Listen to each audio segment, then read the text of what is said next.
Le rêve de la monoplace 100% française se précise, mais pour réussir l'opération, le soutien de Elf, même pour 4 ans, ne suffit pas. Il faut obtenir l'appui du gouvernement qui est prêt à soutenir un tel projet. Dans les couloirs ministériels, la lutte est chaude entre Alpine et Matra. Finalement, Jean-Luc Lagardère obtient du Fonds pour la recherche et le développement scientifique un prêt de 6 millions de francs sur 3 ans, remboursable en cas de succès. Je lui ai dit, écoutez, voilà, c'est très simple. L'aide que je souhaite, c'est pour faire un moteur grâce auquel on s'illustrera en Formule 1 et grâce auquel on gagnera Le Mans dans 5-6 ans. Il m'a dit, je vous crois. Il m'a dit, je vais même plus loin, voyez-vous. Dans 5-6 ans, je serai sans doute un retraité qui s'occupe que de la culture, des lettres, etc. Mais si vous m'invitez, je viendrai au Mans à ce moment-là. L'histoire a tenu mieux que ses promesses, puisque après il était président de la République, et en 72, il est effectivement venu à la première grande tentative que nous avions faite au Mans. Donc cet ensemble, si vous voulez, qui est dû à Georges Pompidou, la France industrielle a reçu une accélération fantastique par Georges Pompidou lui-même.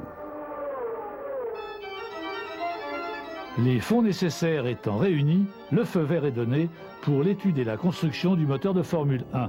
Georges Martin, employé jusqu'alors par Simca, est engagé comme directeur de la division moteur, études avancées et compétition. Ils se mettent immédiatement au travail. Ça a été extrêmement simple. Je pense que si on m'avait laissé choisir, je serais peut-être encore en train d'essayer de me poser des questions. Faut-il faire un V8, un 12 cylindres ou un 16 cylindres? À l'époque, on avait la possibilité même de faire un 16 cylindres. Et c'est Jean-Luc Lagardère qui m'a dit, il faut faire un V12, il faut qu'il ait le même bruit que le Ferrari. Mais j'ai donné à Martin une autre consigne extrêmement curieuse. Je lui ai dit, je veux que le bruit de l'échappement soit singulier, dans des octaves très élevées, et qu'on le reconnaisse.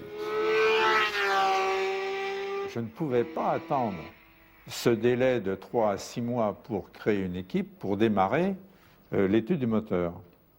Donc, pour faire la préétude du moteur de Formule 1, j'ai demandé à un bon copain qui travaillait avec moi chez Simca, qui était le responsable du bureau d'études moteur, s'il ne pouvait pas m'aider le samedi, le dimanche, et puis le soir, en rentrant chez lui, à démarrer l'étude d'un moteur de Formule 1. C'est ce qui a été fait. Donc Chariat a accepté, c'était donc Georges Chariat, qui a accepté de démarrer l'étude de ce moteur. Donc on a démarré comme ça, disons en perruque, l'étude ou au moins la préétude du moteur. Et c'est ainsi que Georges Chariat se rendait chaque soir dans ce cabanon, au fond de son jardin, pour dessiner les plans du V12 Matra. Après, je me suis mis sur ma planche à dessiner dans ma baraque, et puis j'ai fait un V à 60, puis j'ai étoffé, j'avais évalué, je vous dis, à 78-53, je crois, à l'ésage course. Et l'autre personne, M. Minel, il a fait ça en 80-50. C'est finalement un alésage de 79,7 qui sera retenu par Loz, Fortin et Gégère, l'équipe des motoristes de Matra, en collaboration avec l'équipe du moteur moderne. Après 7 mois de gestation, le MS9, avec ses 12 cylindres, ses 48 soupapes, ses 4 arbres à cam en tête, pousse son premier hurlement le 19 décembre 1967. Il développe alors 388 chevaux. Je me rappelle comme si c'était hier, la mise en route de ce moteur V12 au banc d'essai, tout le personnel était devant. Je dirais que les premiers miaulements de ce moteur nous ont tous figés et foutu la chair de poule pendant un grand moment. Puis après, il restait quand même énormément de travail à faire parce que ce moteur, c'était la première fois qu'en France, on construisait un moteur V12 avec des régimes élevés pour l'époque, qui maintenant paraît ridicule, mais qui pour l'époque était très très élevé. Et il a fallu que on découvre tous les problèmes, et il y en a eu énormément. Pour les 4 mousquetaires de l'équipe Matra Elf, l'objectif, c'est désormais la Formule 1. Déjà, Matra avait engagé des Formules 2 lestées au poids des Formules 1 au Grand Prix des États-Unis, du Mexique, d'Espagne et de Monaco en 1967, pour voir.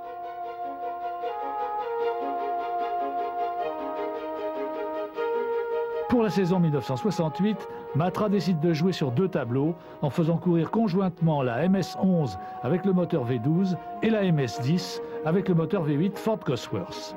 En attendant que ces 2 nouvelles Formules 1 soient prêtes, Matra propose à Ken Tyrrell et Jackie Stewart une monoplace transitoire, la MS-9. C'est avec curiosité qu'il débarque un beau matin dans les locaux sommaires et provisoires de Vélizy, baptisés Stalag par certains esprits malicieux.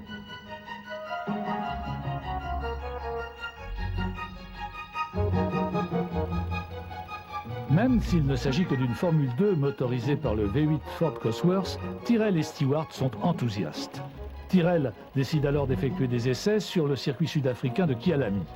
Bernard Boyer, réticent à l'engagement de cette monoplace en compétition, la laisse sortir volontairement des ateliers peinte en kaki. À Kyalami, c'est l'été, et Jackie Stewart, en professionnel exemplaire, poursuit inlassablement des essais pour dégrossir les réglages et sélectionner les pneus fournis par Dunlop.